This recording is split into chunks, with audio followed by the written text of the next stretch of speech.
Welcome to Caliban Command. Today we're going to cover Storm Speeders and Ravenwing Speeders.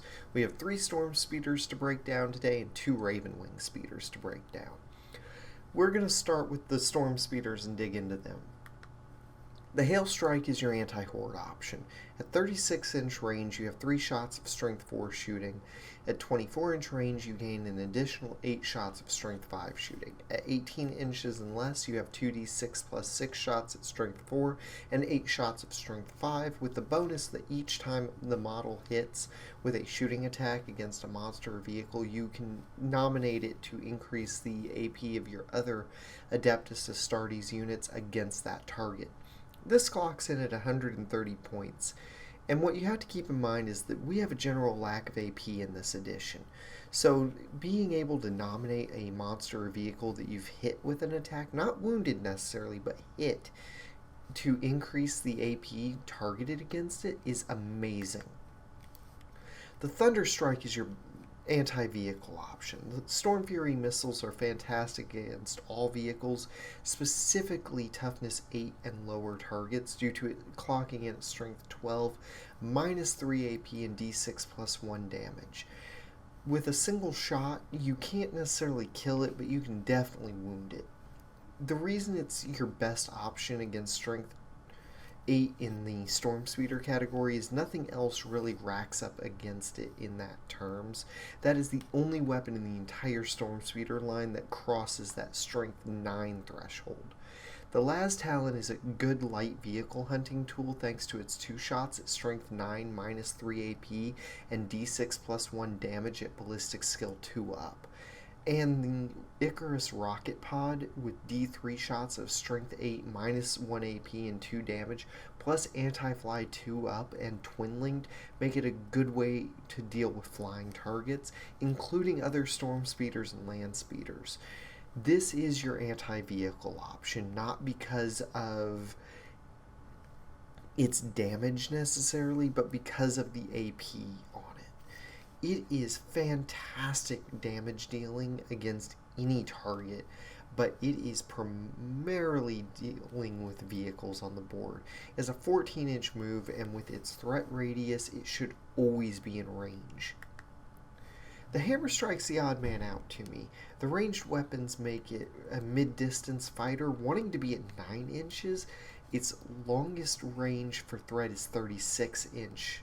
But that's only at 2 shots of strength 9, minus 3 AP and damage d6 shooting. The Crack Storm grenade launcher that it gets to involve at 18-inch range at strength 9, minus 1 AP and d3 damage, and it has 2 of them, is a solid choice. And then finally the Melta weapon starts in at 18-inch with strength 9, minus 4 AP and damage d6. But at range 9, it gets 2 bonus points of damage. The Storm Speeder stats come out as such. In addition to their 14-inch movement, 9 toughness, 3 up save, 11 wounds, 6 leadership, and 3 objective control, the Hammer Strike comes in at 13.6 points per wound, Hail Strike at 11.8, and Thunder Strike at 14.5 points per wound. Keep in mind, anti-flying weapons will hit these units harder than normal. You might consider picking off targets that have such weapons if you rely on speeders in general. The 14-inch movement make these mobile gun platforms. Use them as such. Keep them moving, keep them shooting, keep them in range of multiple targets. You may diversify the weapon profile and hit multiple units per turn, though keep in mind the Hail Strike is only able to nominate one of those targets. The land speeders should never be stationary. The Dark Shroud is more of a force multiplier than it is any kind of vehicle weapons platform.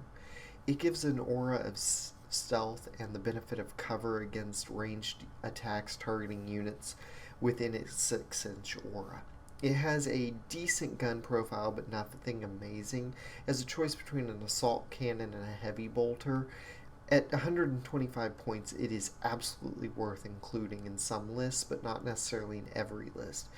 Be wary when you castle around it, however, that it is a bomb if it dies in your unit. You have a good chance of it blowing up, and that can be a major issue. The Dark Shroud is 12.5 points per wound, has a 14-inch movement, 8 toughness, 3 up save, 10 wounds, 6 leadership, 3 objective control, and 5 up invuln save. It doesn't have a lot of firepower, but what it does have is pretty solid. It has the Assault Cannon, which brings a 24-inch, 6-shot, strength 6, 3 up to hit, AP 0, 1 damage and devastating wounds, or the Heavy Bolter with 36-inch, strength 5, 3 up to hit, 1 AP, and 2 damage with sustained hits.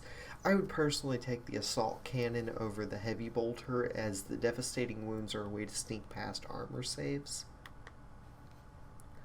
On to our second Land Speeder, the Land Speeder Vengeance. This is your anti-elite, anti-horde option. The Plasma Storm Battery can do some really solid damage, even without overcharging. You're getting between 2 and 7 shots against a damaged unit. Against a fresh unit of Terminators, you are already getting 3 shots at minimum, clocking in at Strength 8, minus 2 AP and 2 damage, going up to Strength 9, 3 AP, and 3 damage when overcharged. I highly recommend this for Dark Angels units, as when a unit is destroyed near the model, it can shoot the unit that destroyed that unit.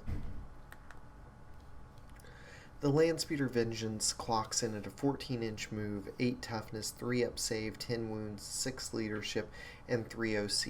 It's 16 points per wound, and I think it carries some heavy firepower that justifies that weight. And honestly, the Plasma Storm Battery is absolutely amazing. I cannot stress that enough. I honestly think it outstrips the Hail Strike in terms of anti-elite and anti-horde options. This feels like a good middle ground between the Hail Strike and the Hammer Strike in terms of anti-elite. On to comparisons. For the Storm Speeders, we're going to compare the Hammer Strike to the Thunder Strike.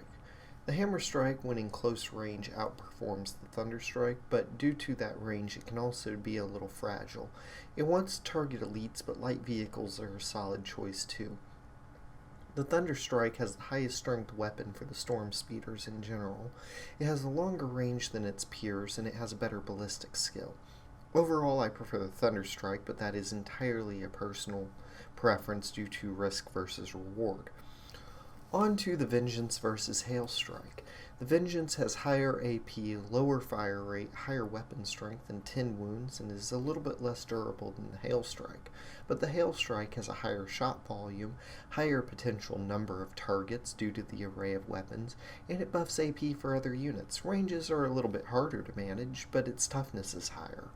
Honestly, I still prefer the Vengeance, but I think the Hail Strike has a place, and I think both could be used in conjunction to horrifying results.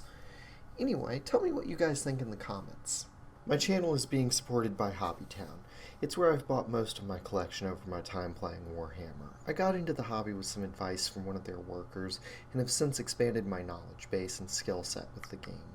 They support a wide array of hobbies that this small collage series just doesn't do justice to. They have stores spread out across the US, and I strongly recommend that you pop in and take a look if you get the chance, or visit them at hobbytown.com. My local shop has been an amazing support group for my hobby goals, as well as helping me meet new people and expand my skill set over the time. They're always happy to talk color theory with me or recommend products that they think might help me along my way towards getting a project done. It's been a blast working with them, and I look forward to doing so in the future. Anyway, this has been Caliban Command, and I hope that you have a wonderful day. Keep painting and have a good time with the game.